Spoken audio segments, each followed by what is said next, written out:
Yo, what's up guys, this is Happy Now with another Guild Wars 2 PvP video, and this time with the core Necromancer with the lich form, which is right now a little bit overpowered, some people might say. And I'm just gonna show you what you can do as a core necro and how you should do it, and basically what and how you should do it. The main things to do here. Right now I'm having a guardian as a duo queue partner, and the enemy team is of course playing Firebrand Necro as always. And I'm playing not the meta build that I've seen so far, but I try to make some changes first before I go with this meta build there. And with the staff I'm playing because of the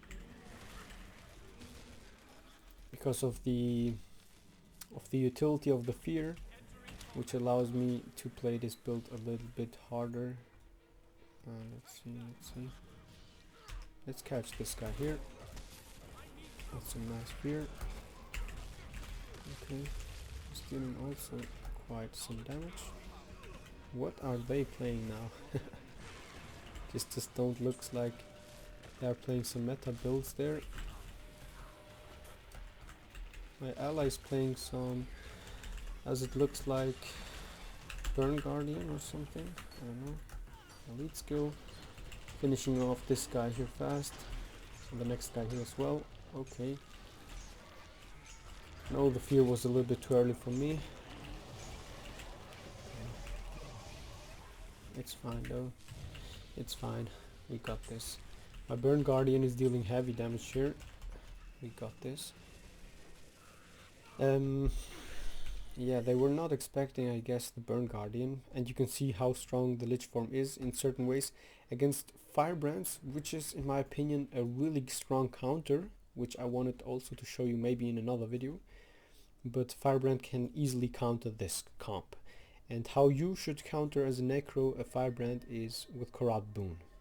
Corrupting boons, and I'm also using a trait line where I corrupt him. And you can see my life force is also not just regenerating that fast, but therefore it is still more than enough. Okay, waiting for some CCs, and here we go.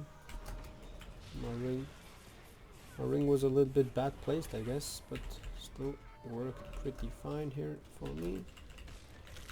Cleansing a little bit for my ally as well. And here we go now against this guy. Just trying to corrupt him, and then I use... I'm not able to swap here. That's it. I wait for my healing skill before I go with my lich form.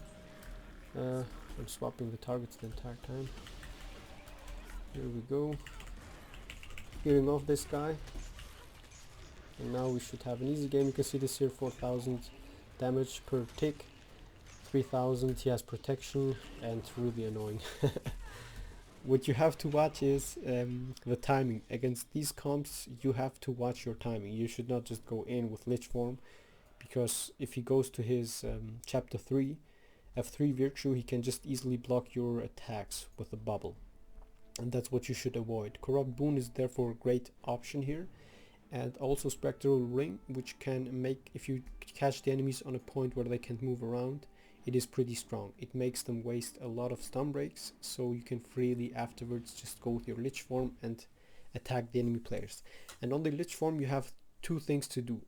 The number one, auto attack, and the third attack as well, to fear the enemy players. Nothing else, only those two. And then Spectral Walk is your one and only lifesaver stun breaker, so you should also use this wisely. As you saw, I got a lot of times interrupted. I just keep this up. Why am I not applying my okay, let's see. I want to have this guy here. Now I use my stun break to see this guy, and now he might get to the point where he has to... Yes, his first stun break is out. I want to fear this guy, but I'm not able to, so we just counter him like this with some auto attacks, with a nice fear here. Oh damn it, I was not able to get the fear. Maybe I can get the kill onto this guy. Should also not work. Damn it. Okay, this was now bad. Okay, that's okay though. What I have to do is just catch this guy a little bit earlier, and therefore I'm having a trade line here, Spiteful Spirit, which allows me to corrupt even more, strike around when you're entering Shroud, and that's why I left my lich form to do this. So I would have probably feared the Necromancer, but I just missed that somehow. But the problem that I have is that my mark's not applying. The enemy Necro just applied all his marks while I wasn't there even close here. Okay, let's catch this guy just here, so I just make him waste a little bit of his skills. Here we go, another one. Use my healing skill. Okay, so now he has his bubble also activated, which means for me I can just go in here, auto attack him, trying to fear off. Hello my ally. My ally is not here, which is not so great. Okay, my lich form was not working.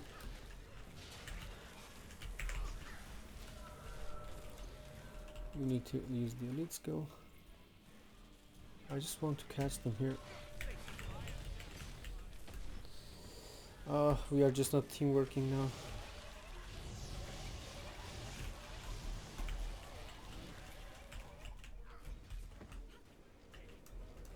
Stun break.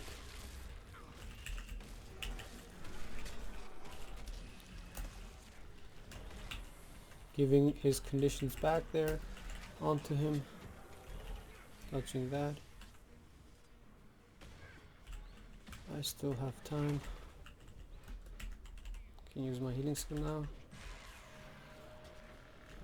My ally is not able to go hard on those guys. Just converting, just transferring back their conditions. Catching this guy now, and he should be dead now. Okay, let's see. Interrupting this guy, auto attacking him, fearing him off, and we should have this. Yes. So that was some timing. You can see this here. He's not able to use his healing skill. I can just easily interrupt him, transfer his conditions back to him. Ah, damn it, my fear was not working. No, my fear was not on cooldown, better said. So now we can fear him off. Convert. It's just a matter of time, and we got this.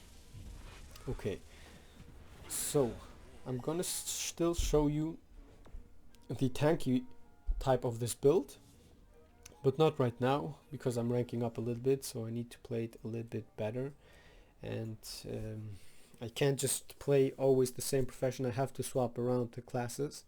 I want to first get a little bit higher onto platinum something because I started on gold 1 and I just had to rank up.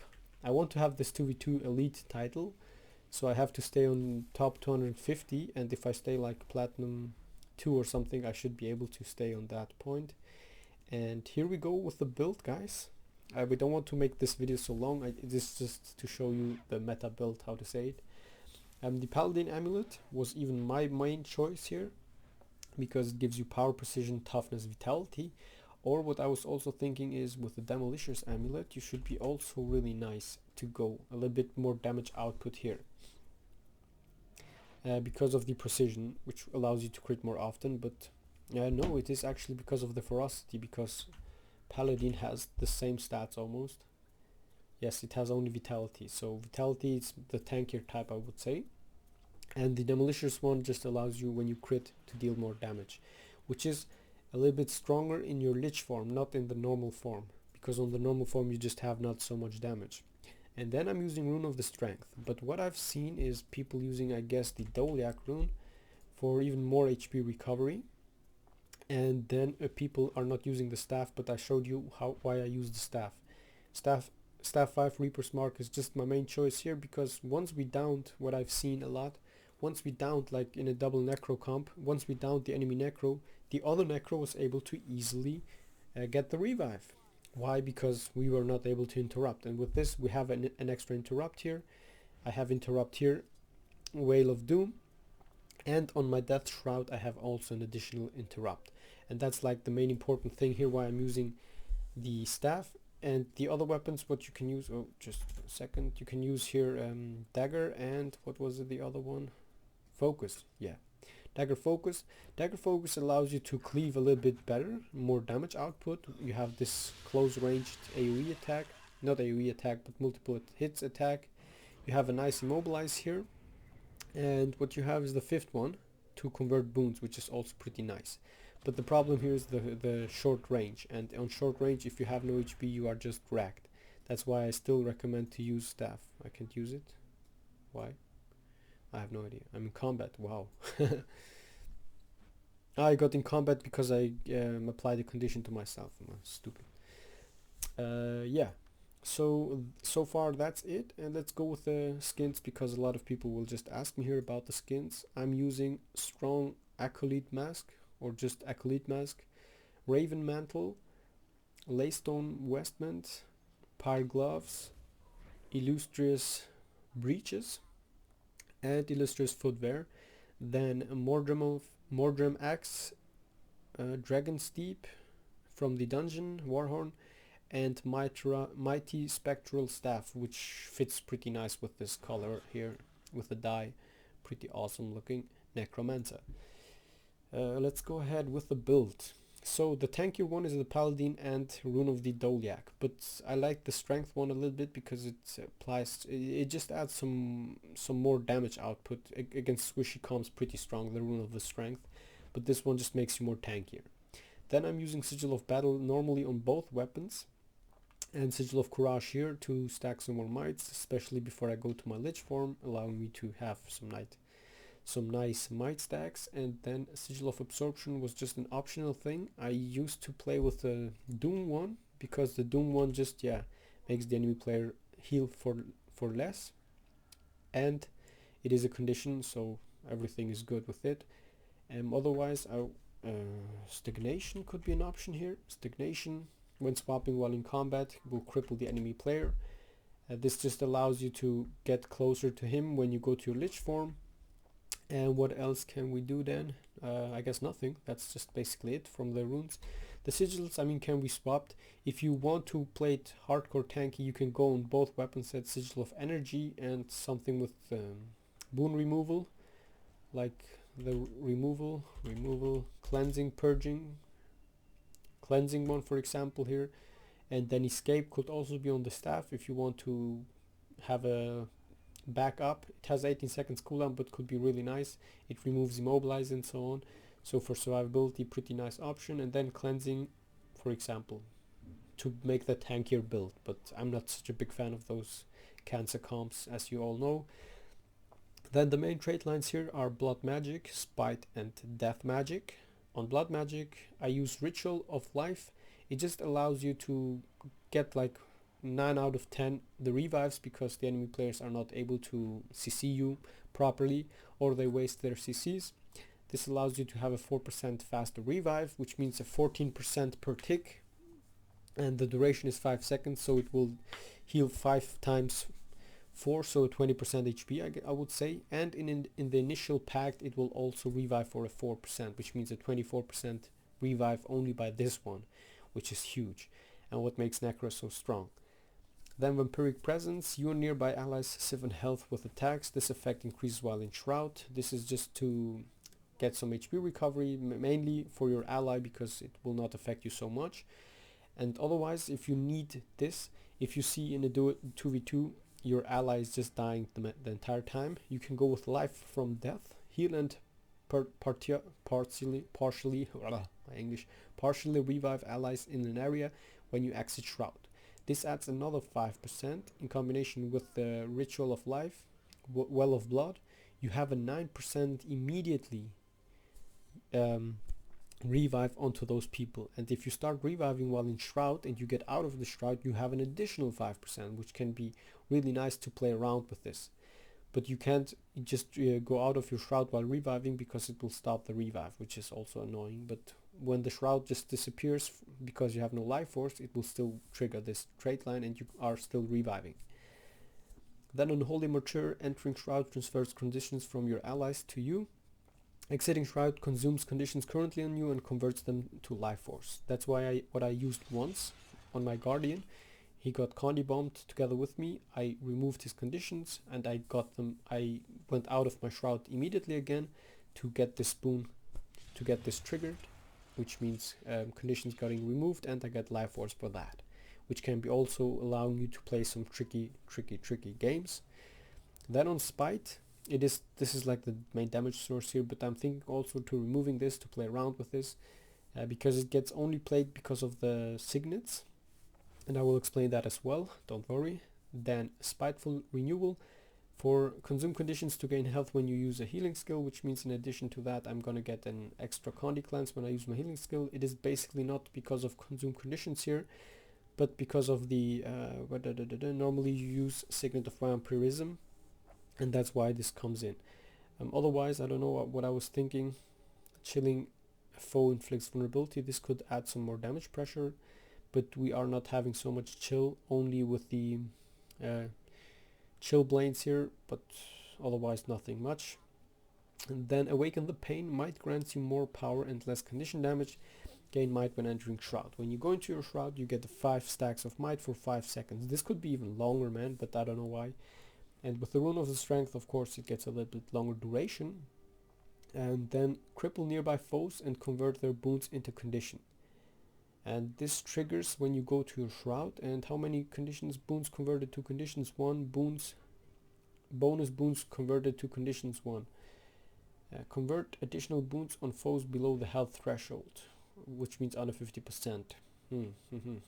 I thought they had 2 or something, but they have only 1. So every time you go to your shroud, you will convert immediately 1 boon to a condition to enemy players. That's why what it was my main thought about against Firebrands. They apply a lot of boons, so you can just corrupt them with this as well, and here with corrupt boon as well, which I will explain a little bit later. For the people who don't like this one so much, the other chance is to use Signet of Suffering and then the tankier type again here with those 2 signets with Signet of Undeath. So most people play it like this because they are P players. I will not say the word. They are just not real players for me. They play it with Signet of Vampirism and Signet of Undeath, and this just allows them to be really tanky, and not even with corrupt boon, but they will use spectral armor. And once you use spectral armor, and when you get damaged, I can show it now. And when you get damaged, you get life force, and this skill is a second stun break, and it gives you also protection, which means you will not get so much damage dealt to you, but you will gain for 8 seconds the entire time life force when you get hit. And that what's pretty annoying, and really, yeah, in my opinion, you are not a real player if you do it like this. Yeah, let's go ahead with my build. So what I was also thinking is Spiteful Spirit to remove this for close to death, which could allow you to hit even harder, but I like this a little bit better because strike around when entering shroud. You deal not so much damage, but the corrupting boon against Firebrands is pretty strong. And otherwise the other ones make not so much sense. The close to death could be a good option for the lich form, but most likely I would play it like this. And I would swap a spite also away for something else, but I have to check this out a little bit later on. Death magic, shrouded removal, lose a condition when you enter shroud and every few seconds while you remain in shroud. Gain Carapatch, I don't know how to say it right, when removing conditions from yourself. Every 3 seconds when you're in your shroud, you will remove 1 condition. In addition to Unholy Martyr, you will also remove 3 when you go out of your shroud. And this will just tick every 3 seconds like the spectral armor here. And it is pretty nice because it adds some more toughness to you, so it makes you more tankier. And of course the Condi removal comes always good. Then Carpatch grants stacks of power, which means you will have like a 25 of this, so 250 power, because basically the other ones make not so much sense. Only this one here, Dark Defiance, You will get a damage reduction when you are CC'd, and it's reduced while you have protection. Actually not. This is actually quite great, but I don't know where you get protection from elsewhere. So you will not benefit so much from this, only if you get really caught in a bad situation. Minions deal more damage. We have no minions. And the last one, Unholy Sanctuary. Every 30 seconds regenerate health while in Shroud. If your life force is above the threshold, your Shroud will activate if you would take a lethal blow. This is like your lifesaver ability, and it has a passive effect that it just generates life force. Healing per interval, like 1% for each second. It's not so much, but when you kite around and stuff, it just helps out as well. And so this would be like the tankiest, the tank type of this build here. Just again, Doliac and Paladin Amulet. It allows you to have 2600 armor, 25k HP, 52% crit chance, and you have here life steal from this, from Signet of Undeath, generates life force while in combat, and then you will have Doliac as well, and here Vampiric Presence, so you have a 3 times HP recovery, which is pretty annoying, but it's not my favorite thing to do. Against like a Necro Firebrand comp, I still recommend to use Consume Conditions, because Firebrand can apply also some annoying conditions, and the Necro as well, and it has good healing, and for each condition you will even get healed more. And then Signet of Undeath is just, yeah, I don't know, I can see it really being so useful only if you play it like the tanky comp. Otherwise I would recommend either a Spectral Ring, which can allow for tricky plays, especially when you go with your Lich form to close out enemy players. Then you have also Summon Flesh form for some more mobility, and it gives you also life force once you kill it. And Corrupt Boon is, in my opinion, a must-have against many comps, because the converting 3 boons into conditions is like the strongest thing ever. And once you have a Lich form guy, you can just corrupt him and fear the Lich, which means he will be not able to deal any damage if you don't have any kind of bubble to reflect this. And then let's go to the Lich form, the last one here. Once you go to your Lich form, you just have to auto attack, and the auto attack deals heavy damage. And then Ripple of Horror gives it 2 seconds fear, and it is an unblockable. Okay, I'm not able to show it. I was too slow. It makes like a little wall which the Necro throws away onto a certain area, and it just passes by everything. It is unblockable, which means if the enemy has no stability, he will get feared, or he dodges this. But it is hard to dodge this because it is like a moving animation, and if you dodge on the wrong side, it will still hit you in many ways. And my option, how I personally see it working at the best, is like this, because Firebrands have to activate their stabilities and stuff, so I can freely corrupt them. And if they pass through this without stability, they will just get feared and are not able to damage you or your ally. And that's like how it basically works the best here to play around. Spiteful Spirit. Let's see, Soul Reaping, increase the life force gained. Yeah, this could be also something. Shroud skill inflicts vulnerability. Let's see if I swap around this to my preference. Damage bonus on Shroud to know your fear effects have and life force. This could work for me. Gain increased critical hit chance when in Shroud. Yeah, this could work for me even better here. Gain life force every interval up to the threshold when not in Shroud. Gain protection when you enter Shroud. This could be pretty nice as well to increase my Shroud, and life force is increased. This could make Shroud skills can reduce recharge. That's what I like the most. So the fear will be up even faster. This could be also an option here, guys, but maybe I will also just play around a little bit more before I go in with another build here. So I hope you enjoyed this video, guys. This was the core Necromancer, the a little bit overpowered against people who don't know how to encounter it with the Lich form, and I hope you enjoyed this video. And now, as always, 3 of my other videos which you can watch or not, and of course subscribe to my YouTube channel only if you like this video. If not, don't do it. That was Happy No, the core Necromancer, and I see you in my next videos, guys. Bye bye all.